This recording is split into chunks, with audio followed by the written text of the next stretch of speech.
ওয়া তুকাল্লিমুনা আইদিহিম ওয়া তাশহাদু আরজুলুহুম বিমা কানু ইয়াকসিবুন। আল্লাহ রাব্বুল আলামিন কোরআনে কারিমে বলে দিয়েছেন, কাল হাশরের ময়দানে তোমার জবানকে মোহর লাগায় দেওয়া হবে। সেদিন তুমি তোমার জবান দিয়ে কোনো কথা বলতে পারবে না। তোমার জবানকে মোহর লাগায় দেয়া, সেদিন তোমার হাতের জবান খুলে দেওয়া হবে, সেদিন তোমার চোখের জবান খুলে দেওয়া হবে, তোমার শরীরের প্রত্যেকটা অঙ্গ প্রত্যঙ্গের জবান খুলে দেওয়া হবে। তুমি যদি দুনিয়ার জমিনে থেকে তোমার এই হাত দিয়া যদি তুমি ভালো কাজ করো, কাল হাশরের ময়দানে এই হাত তোমার পক্ষে সাক্ষী দিবে। এই দুনিয়ার জমিনে থেকে যদি তুমি তোমার চোখ দিয়া ভালো কোনো জিনিস দেখো, এই চোখ তোমার পক্ষে সাক্ষী দিবে। আর যদি শরীরের প্রত্যেকটা অঙ্গ প্রত্যঙ্গ দিয়া যখন আপনি দুনিয়ার জমিনে ভালো কাজ করবেন, কাল হাশরের ময়দানে আপনার শরীরের প্রত্যেকটা অঙ্গ প্রত্যঙ্গ আপনার পাশে আপনার পক্ষে সাক্ষী দিবে। আর এই আপনার শরীরের প্রত্যেকটা অঙ্গ প্রত্যঙ্গ দিয়া যদি আপনি গুনাহের কাজ করেন, কাল হাশরের ময়দানে আপনার জবানকে মোহর লাগাইয়া দিয়া আপনার শরীরের প্রত্যেকটা অঙ্গ প্রত্যঙ্গকে আল্লাহ পাক আপনার বিরুদ্ধে দাঁড় করাইয়া দিবে। কথা বলেন ঠিক কিনা? আজ থেকে ১৫০০ বছর আগে যখনও পর্যন্ত আল্লাহ রাব্বুল আলামিন তার হাবিবকে দুনিয়ার জমিনে পাঠায় নাই, যখন আল্লাহ রাব্বুল আলামিন কোরআনে কারীম দুনিয়াতে নাজিল করেন নাই, ওই সময় মানুষগুলা এমন অন্ধকারে নিমজ্জিত ছিল। মানুষেরা যদি তাদের কন্যা সন্তান হতো, তারা নিজেদেরকে মারাত্মক অপরাধী বলে গণ্য করত। এই কারণে তারা নিজেদের জন্ম দিয়েছে যেই কন্যা সন্তানকে, বাবা হয়ে সেই কন্যা সন্তানকে তারা হত্যা করে ফেলেছে। বলেন নাউজুবিল্লাহ। শুধু তাই নয়, মানুষগুলো এমন অন্ধকারে নিমজ্জিত ছিল, মা হয়ে সন্তানদের সাথে রাত কাটাতে হয়েছে। বলেন নাউজুবিল্লাহ। মানুষগুলা এমন অন্ধকারে নিমজ্জিত ছিল, জাহিলি যুগে মানুষদেরকে মানুষই মনে করা হতো না, তাদেরকে জানোয়ারের থেকে আরো নিকৃষ্ট বলা হতো। কথা বলেন ঠিক কিনা?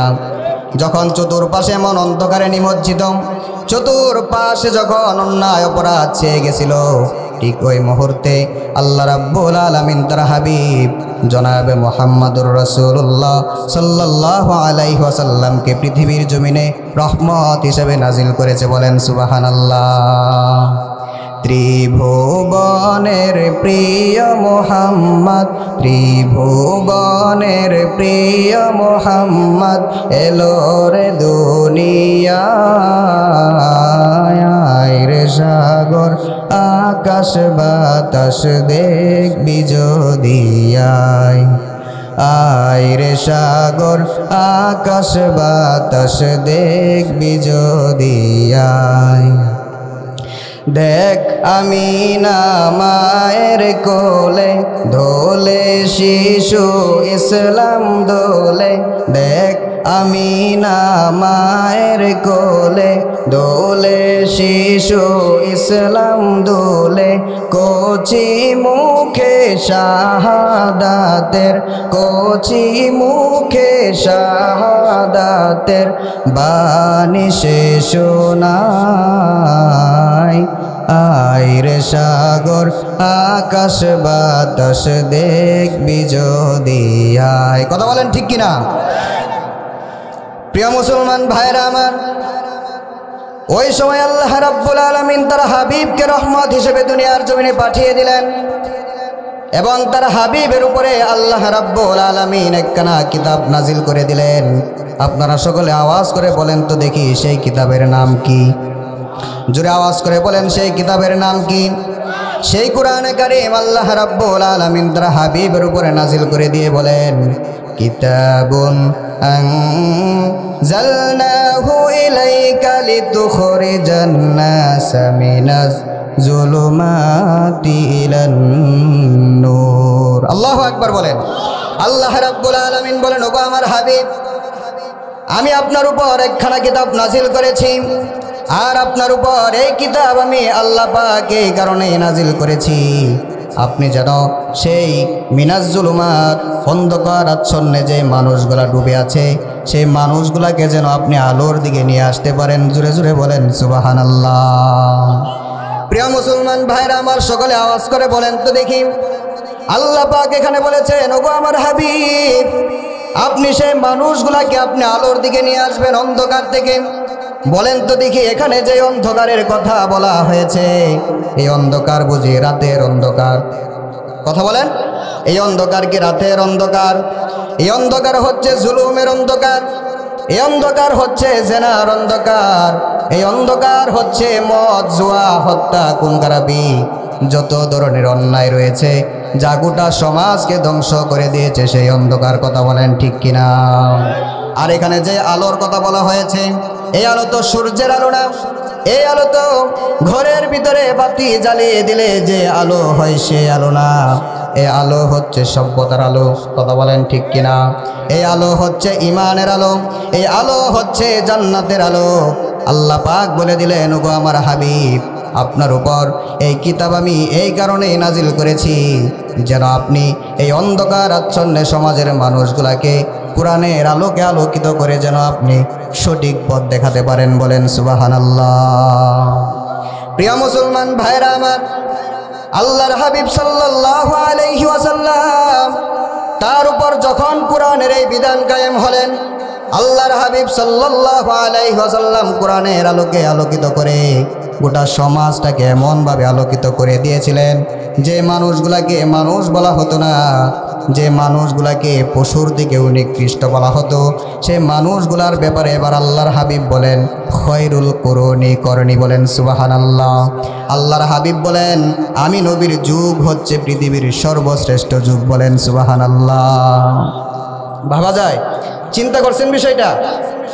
যে মানুষগুলাকে মানুষ বলা হয় না, যারা পশুর থেকেও নিকৃষ্ট, কোরআন নাজিলের পরে আল্লাহর হাবিব সেই মানুষগুলার ব্যাপারে আবার বলে, যখন মানুষগুলা কোরআন মেনে নিল, সেই মানুষগুলার ব্যাপারে আল্লাহর হাবিব বলেন, খয়রুল কুরুনি করনি, আমি নবীর যুগ হচ্ছে পৃথিবীর সর্বশ্রেষ্ঠ যুগ। বলেন সুবহানাল্লাহ।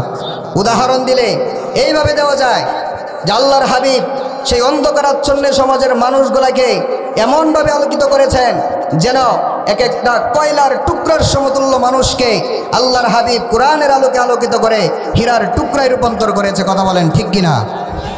প্রিয় মুসলমান ভাইরা আমার, প্রশ্ন হচ্ছে, যেই কোরআনে কারিম দিয়ে আল্লাহর হাবিব জনাবে মুহাম্মদুর রাসূলুল্লাহ সাল্লাল্লাহু আলাইহি ওয়াসাল্লাম এমন অন্ধকার আচ্ছন্ন সমাজের মানুষগুলাকে আলোকিত করেছিলেন, সকলে জোরে আওয়াজ করে বলেন তো দেখি, সেই কোরআন আজও আমাদের কাছে আছে না নাই? আরো জোরে আওয়াজ করে বলেন, আছে না নাই? প্রিয় মুসলমান ভাইরা আমার, আল্লাহর হাবিব জনাবে মুহাম্মদুর রাসূলুল্লাহ সাল্লাল্লাহু আলাইহি ওয়াসাল্লাম যখন মানুষদেরকে কোরআনের সুমহান বাণী যখন তাদের কাছে পৌঁছে দিলেন, মানুষদেরকে যখন পরকালের ভয় যখন মানুষদের ভিতরে কোরআন থেকে বর্ণনা করলেন, মানুষদের কাছে যখন জান্নাতের সৌন্দর্যতা বর্ণনা করলেন, মানুষদের কাছে যখন জাহান্নামের ভয়াবহতা বর্ণনা করলেন, মানুষগুলা এমনভাবে তারা আল্লাহ পাক তাদেরকে এমনভাবে আলোকিত করেছিলেন, কোনো মানুষ গুনাহ করবে দূরের কথা, ভুলবশতেও যদি গুনাহ হয়ে গিয়েছে, তারা পবিত্র হওয়ার জন্যে নিজেদের জীবন পর্যন্ত বিলিয়ে দিয়েছে। কথা বলেন ঠিক কিনা? একজন জেনাকারী সাহাবী, মহিলা সাহাবী আল্লাহর হাবিবের কাছে এসে বলেন, ইয়া রাসূলুল্লাহ, আমি তো শয়তানের দুকায় পড়ে আমি জেনা করে ফেলেছি। ইয়া রাসূলুল্লাহ, আমার বড্ড ভয় হয়, আল্লাহর সামনে আমি কিভাবে দাঁড়াবো? ইয়া রাসূলুল্লাহ, আমি আল্লাহর সামনে আসামির কাঠগড়ায় দাঁড়াতে চাই না, সুতরাং আপনি আমাকে কোরআনে যে বিধান রয়েছে, জেনাকারীর যে শাস্তি রয়েছে, সেই শাস্তি আপনি আমার উপর প্রয়োগ করেন, তারপরেও পরকালে আমি আল্লাহর সামনে আসামি হয়ে দাঁড়াতে চাই না। বলেন সুবহানাল্লাহ। যদিও সেই মহিলা সাহাবী জানতো জেনার শাস্তি হচ্ছে মৃত্যুদণ্ড। জেনার শাস্তি কি? মৃত্যুদণ্ড। আল্লাহর হাবিব সেই মহিলা সাহাবীকে ডাক দিয়ে বলেন, সাহাবী, তুমি যে জেনা করেছো তার প্রমাণ কি? তোমাকে যে আমি শাস্তি দেব তার জন্য তো প্রমাণ প্রয়োজন আছে, তাছাড়া তো আমি তোমাকে শাস্তি দিতে পারি না। এবার সেই মহিলা ডাক দিয়ে বলে, গো আল্লাহর নবী, আমি যে জেনা করেছি, জেনার কারণে আমার পেটে বাচ্চা চলে এসেছে, এটাই হচ্ছে তার সবচেয়ে বড় প্রমাণ। আল্লাহর হাবিব ডাক দিয়ে বলেন, মহিলা, তুমি জেনা করেছ, আমি তোমার উপর শাস্তি প্রয়োগ করতে পারি, কিন্তু তোমার পেটে যে বাচ্চা রয়েছে সে তো কোনো অন্যায় করে নাই। কথা বলেন ঠিক কিনা? সুতরাং আগে তুমি এই বাচ্চা প্রসব করো, বাচ্চা ডেলিভারির পরে তুমি আমার কাছে আসবে, তারপরে তোমার উপর জেনার বিচার কায়েম হবে। মহিলা সাহাবী ডাক দিয়ে বলে, রাসূলুল্লাহ, আমার বড্ড ভয় হয়, আপনি যে আমাকে শাস্তি না দিয়ে ফিরিয়ে দিচ্ছেন, যদি আমি ওই পর্যন্ত বাচ্চা প্রসব করা পর্যন্ত যদি হায়াত না পাই, যদি তার আগে আমি মারা যাই, তাহলে তো আল্লাহর কাছে আমার আসামির কাঠগড়ায় দাঁড়াতে হবে। বলেন সুবহানাল্লাহ। প্রিয় মুসলমান ভাইরা আমার, একবার চিন্তা করেন, পরকালের ভয়, আল্লাহর ভয় তাদের ভিতরে কিভাবে প্রবেশ করেছিল। তারা এমনভাবে চিন্তা করেছে যে যদি মরে যায় তাহলে তো আসামির কাঠগড়ায় দাঁড়াতে হবে। কথা বলেন ঠিক কিনা? আমি জানি না তোমার হায়াত কতটুকু আছে, তবে তুমি যেতে পারো, আমি আল্লাহর কাছে দোয়া করব আল্লাহ পাক যেন তোমার উপর রহম করে। মহিলা সাহাবী চলে গেলেন। কিছুদিন পরে যখন বাচ্চা প্রসব করলেন, বাচ্চা প্রসব হওয়ার 2-1 দিনের মধ্যে মহিলা আবার নবীজির কাছে আসলেন, এসে বলেন, ইয়া রাসূলুল্লাহ, এই যে আমি বাচ্চা প্রসব করেছি, এবার আপনি আমার উপর জেনার বিধান কায়েম করেন। নবীজি আমার ডাক দিয়ে বলেন, মহিলা, এই যে তুমি নবজাতক শিশু নিয়ে আমার কাছে হাজির হয়েছো, আমি তো দেখতে পাচ্ছি এই নবজাতক শিশু তোমার বুকের দুধ পান করা ছাড়া তো সে জীবিত থাকতে পারবে না। সুতরাং আগে তুমি তোমার এই নবজাতক শিশুকে দুধ ছাড়া অন্য খাবারে অভ্যস্ত করো, তারপরে তুমি এসো, তারপরে তোমার বিচার করা হবে। মহিলা সাহাবী এবার চলে গেলেন। চলে যাওয়ার পরে 6 মাসের ভিতরে তার এই ছোট্ট নবজাতক শিশুকে শুধুমাত্র নিজেকে পবিত্র করার জন্যে অন্য খাবারে অভ্যস্ত করলেন। অন্য খাবারে অভ্যস্ত করে এবার আল্লাহর হাবিবের কাছে এসে বলেন, ইয়া রাসূলুল্লাহ, এবার আপনি আমার উপর বিচার কায়েম করেন। বলেন সুবহানাল্লাহ।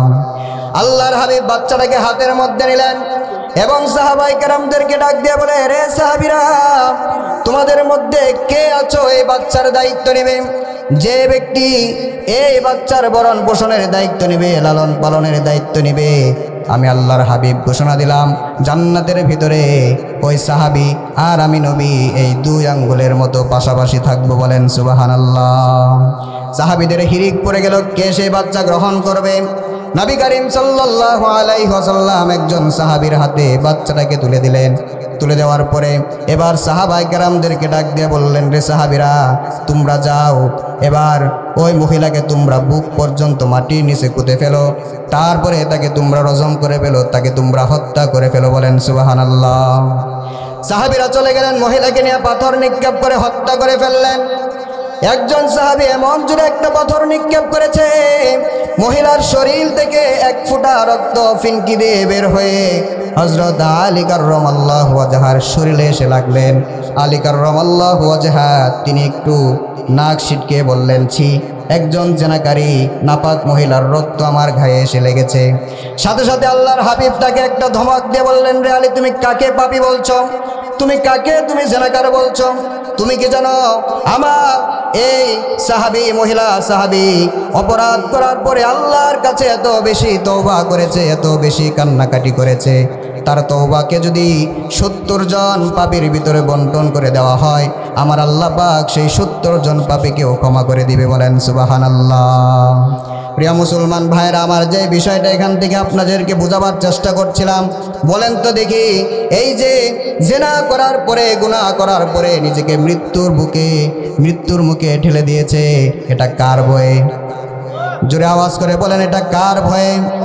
শুধু কি তাই, মানুষদের ভিতরে যখন সমাজে কোরআনের রাজ কায়েম হয়, যখন মানুষেরা কোরআন বুঝতে পারে, পরকালের ভয় যখন মানুষের ভিতরে ঢুকে, আল্লাহর ভয় যখন মানুষের ভিতরে ঢুকে, তখন মানুষ অন্যায় করার আগে চিন্তা করে, দুনিয়ার সবার চক্ষু আমি ফাঁকি দিতে পারি, কিন্তু আমার আল্লাহর চক্ষু আমি ফাঁকি দিতে পারি না। কথা বলেন ঠিক কিনা?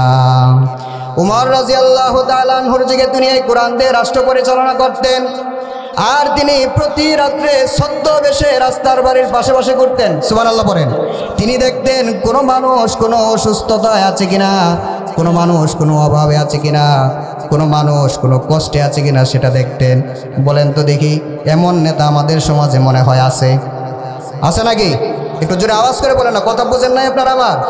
যে কেমন অর্ধ পৃথিবীর শাসক হয়েও তিনি রাত্রেবেলায় ছদ্মবেশে বের হয়ে যেতেন। তিনি দেখতেন যে কোনো মানুষ কোনো কষ্টে আছে কিনা, কারো কোনো বিপদ আছে কিনা। বলেন তো দেখি, এই যে অর্ধ পৃথিবীর শাসক হয়ে এমনভাবে মানুষের পাহারা দেয়, এমন শাসক আমাদের সমাজে আছে? আমাদের সমাজে আছে। আমাদের সমাজে কেমন শাসক? নির্বাচনের আগে মাথায় টুপি, পাঞ্জাবি, পাগড়ি, হাতে তসবি, দেখলে মনে হয় মাত্র জান্নাতে নাজিল হয়েছে। আওয়াজ দেন না কেন আপনারা? কথা বলেন ঠিক কিনা? প্রয়োজনে পারে না। ভোটার যদি রিক্সাওয়ালাও হয়, জুতা শিলার করার যদি মুচিও হয়, পারে না শুধু তাকে পা ধরে বলতে যে ভোটটা আমাকে দিও। কথা বলেন ঠিক কিনা? মানে মানুষের কাছে সে এমনভাবে বিলীন হয়ে যায়, কে রিক্সাওয়ালা আর কে কোটিপতি, সবার মধ্যে আর কোনো পার্থক্য রাখে না। কথা বলেন ঠিক কিনা? কিন্তু আমরা যখন তাদেরকে ভোট দিয়ে যখন নির্বাচিত করে দেই, যখন ক্ষমতায় চলে আসে, তখন হারিকেন জ্বালিয়ে আর খুঁজে পাওয়া যায় না। কথা বলেন ঠিক কিনা? এটা হচ্ছে আমাদের নেতার অবস্থা।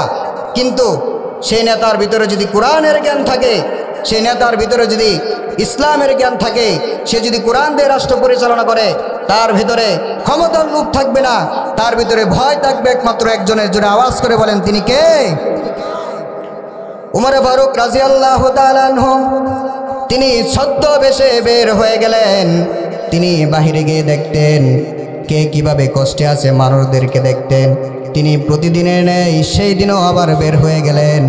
একটা কুঁড়ে ঘরের পাশে গিয়ে শুনেন, কুঁড়ে ঘর থেকে মা এবং মেয়ে তারা কথা বলতেছে।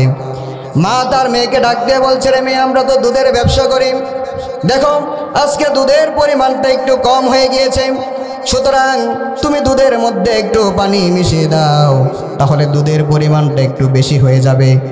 সুতরাং দুধের পরিমাণটা যদি বেশি হয়ে যায়, তাহলে আমরা কালকে সকালবেলায় যখন দুধটা বিক্রি করব, টাকাটাও আমরা বেশি পেয়ে যাব।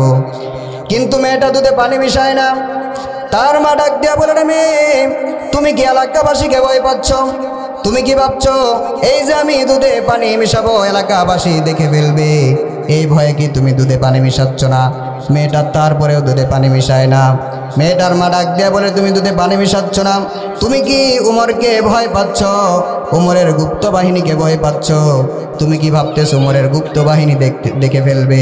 এরে মেয়ে, রাত গভীর হয়ে গিয়েছে, সুতরাং নিশ্চিন্তে তুমি এখন দুধে পানি মিশিয়ে দিতে পারো, দুনিয়ার কোনো মানুষ দেখতে পাবে না। কিন্তু মেয়েটা ডাক দেয়া বলে, মা, তুমি বলতেছো আমি এলাকাবাসীর ভয়ে দুধে পানি মিশাচ্ছি না, এটা তোমার ভুল ধারণা। আমি উমরের ভয়ে দুধে পানি মিশাচ্ছি না, এটা তোমার ভুল ধারণা। আমি তো তার ভয়ে দুধে পানি মিশাচ্ছি না যেখানে এলাকাবাসী দেখতে পায় না, যেখানে উমর দেখতে পায় না, উমরের গুপ্ত বাহিনী দেখতে পায় না। আপনারা সকলে আওয়াজ করে বলেন তো দেখি, সেইখানে আমার রব দেখতে পায়। আমার রবের নাম কি? আরো জোরে আওয়াজ করে বলেন, আমার রবের নাম কি? আল-ইয়াউমা নাখতিমু আলা আফওয়াহিহিম ওয়া তুকাল্লিমুনা আইদিহিম ওয়া তাশহাদু আরজুলুহুম বিমা কানু ইয়াকসিবুন। আল্লাহ রাব্বুল আলামিন কোরআনে কারিমে বলে দিয়েছেন, এ দুনিয়ার মানুষ, কাল হাশরের ময়দানে তোমার জবানকে মোহর লাগায় দেওয়া হবে। সেদিন তুমি তোমার জবান দিয়ে কোনো কথা বলতে পারবে না।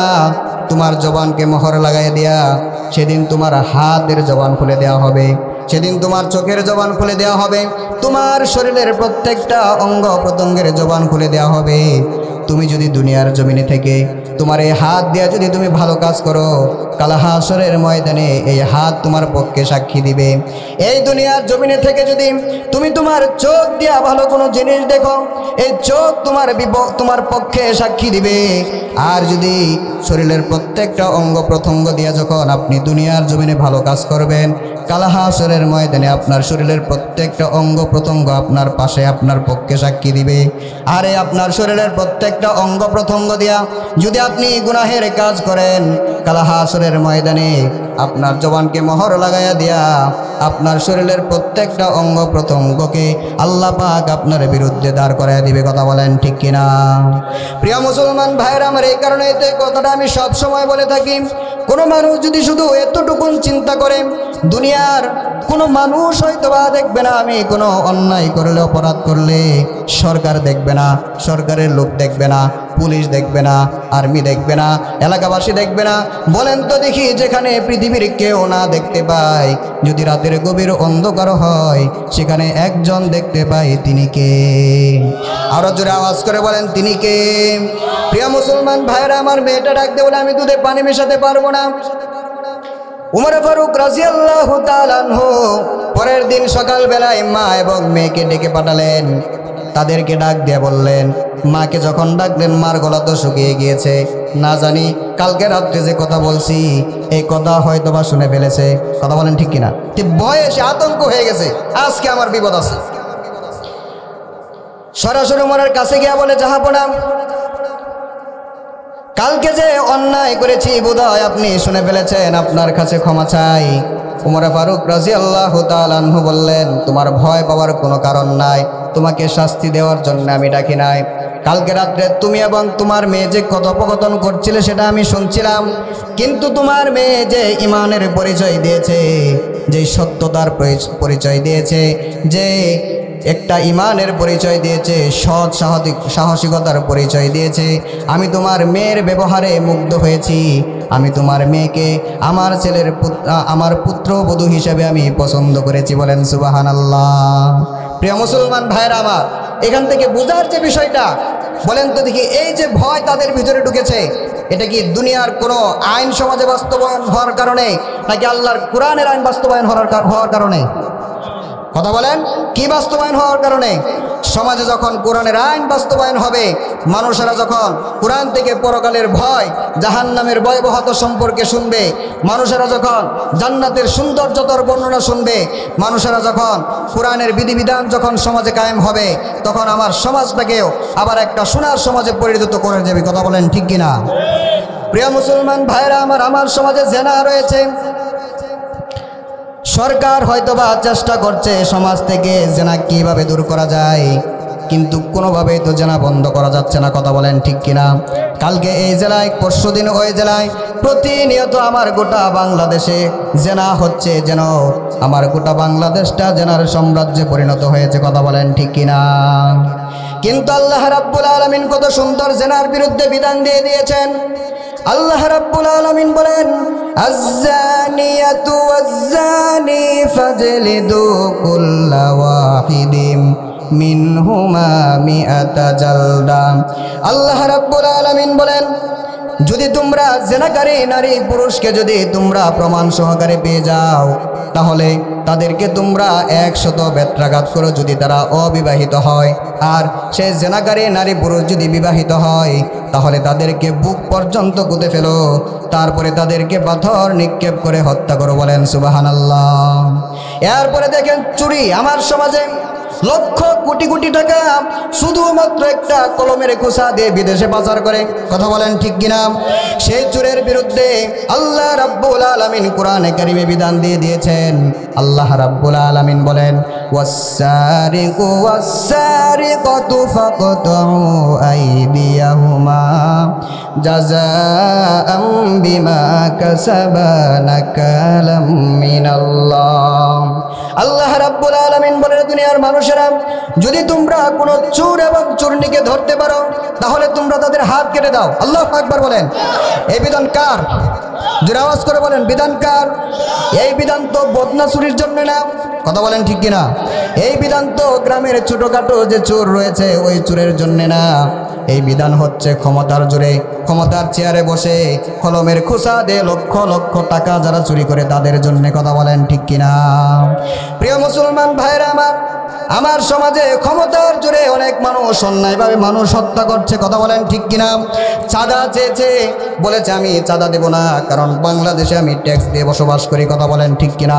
যখন সে কথা বলেছে, সাথে সাথে তাকে পিটিয়ে হত্যা করেছে। কথা বলেন ঠিক কিনা? আল্লাহ রাব্বুল আলামিন ওই সমস্ত নরপিশাচ যারা কিনা ক্ষমতার জোরে মানুষের উপরে জুলুম করে, অন্যায়ভাবে নিরপরাধ মানুষকে হত্যা করে, আল্লাহ পাক তাদের বিরুদ্ধে কোরআনে কারিমে বিধান দিয়ে দিয়েছেন।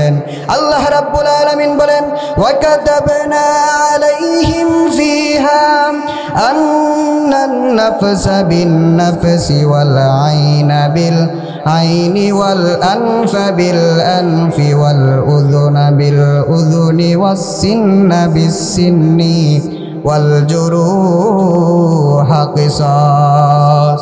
আল্লাহ রাব্বুল আলামিন বলেন, ও দুনিয়ার মানুষেরা, আমি আল্লাহ পাক লিখিত বিধান তোমাদের জন্য পাঠিয়ে দিয়েছি।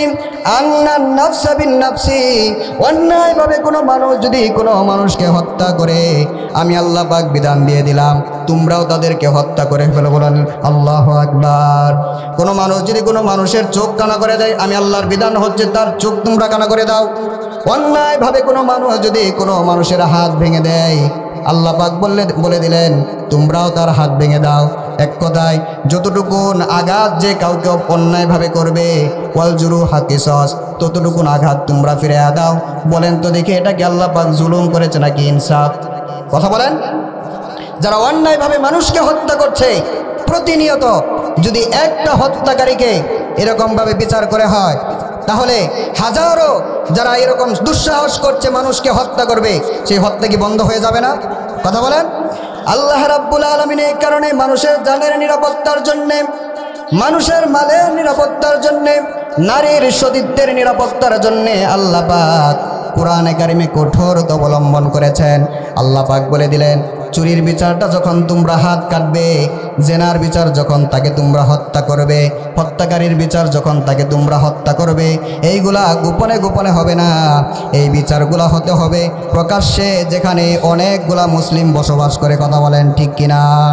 আমি তো বলতেই পারি না, আমি তো আল্লাহর কসম করে বলতে পারি, একটা হত্যাকারীর বিচার যদি জনসম্মুখে কোরআন দিয়ে করা হয়, একটা জেনাকারীর বিচার যদি জনসম্মুখে কোরআন দিয়ে করা হয়, একটা হত্যাকারীর বিচার যদি জনসম্মুখে কোরআন দিয়ে করা হয়, তাহলে পরের দিন থেকে আর কোনো জেনাকারীর সাহস নাই আমার বোনের দিকে চোখ তুলে তাকাবে। কথা বলেন ঠিক কিনা? হত্যাকারীর বিচার যদি কোরআন দিয়ে করা হয়, আমি মনে করি যত বড়ই ক্ষমতা দলের লোক হোক না কেন, পরের দিন থেকে আমার গরিব অসহায় মানুষদের উপরে জুলুম করে তাকে হত্যা করবে দূরের কথা, তার উপরে অন্যায়ভাবে হাত তোলারও সাহস পাবে না। কথা বলেন ঠিক কিনা? সুতরাং আল্লাহ পাকের এই কোরআনের আইন সমাজে বাস্তবায়ন হোক, এটা কি আপনারা চান? কারা কারা চান দুহাত তুলে আল্লাহকে দেখায় দেন। আল্লাহ পাক আমাদের সকলকে কবুল করুক, সকলে বলে আমিন। আমার সমাজ আল্লাহ পাক কোরআনের রাজ কায়েম করার মতো তৌফিক দান করুক। আল্লাহ পাক যেন আমার গোটা বাংলাদেশকে সোনার বাংলায় পরিণত করে দেন।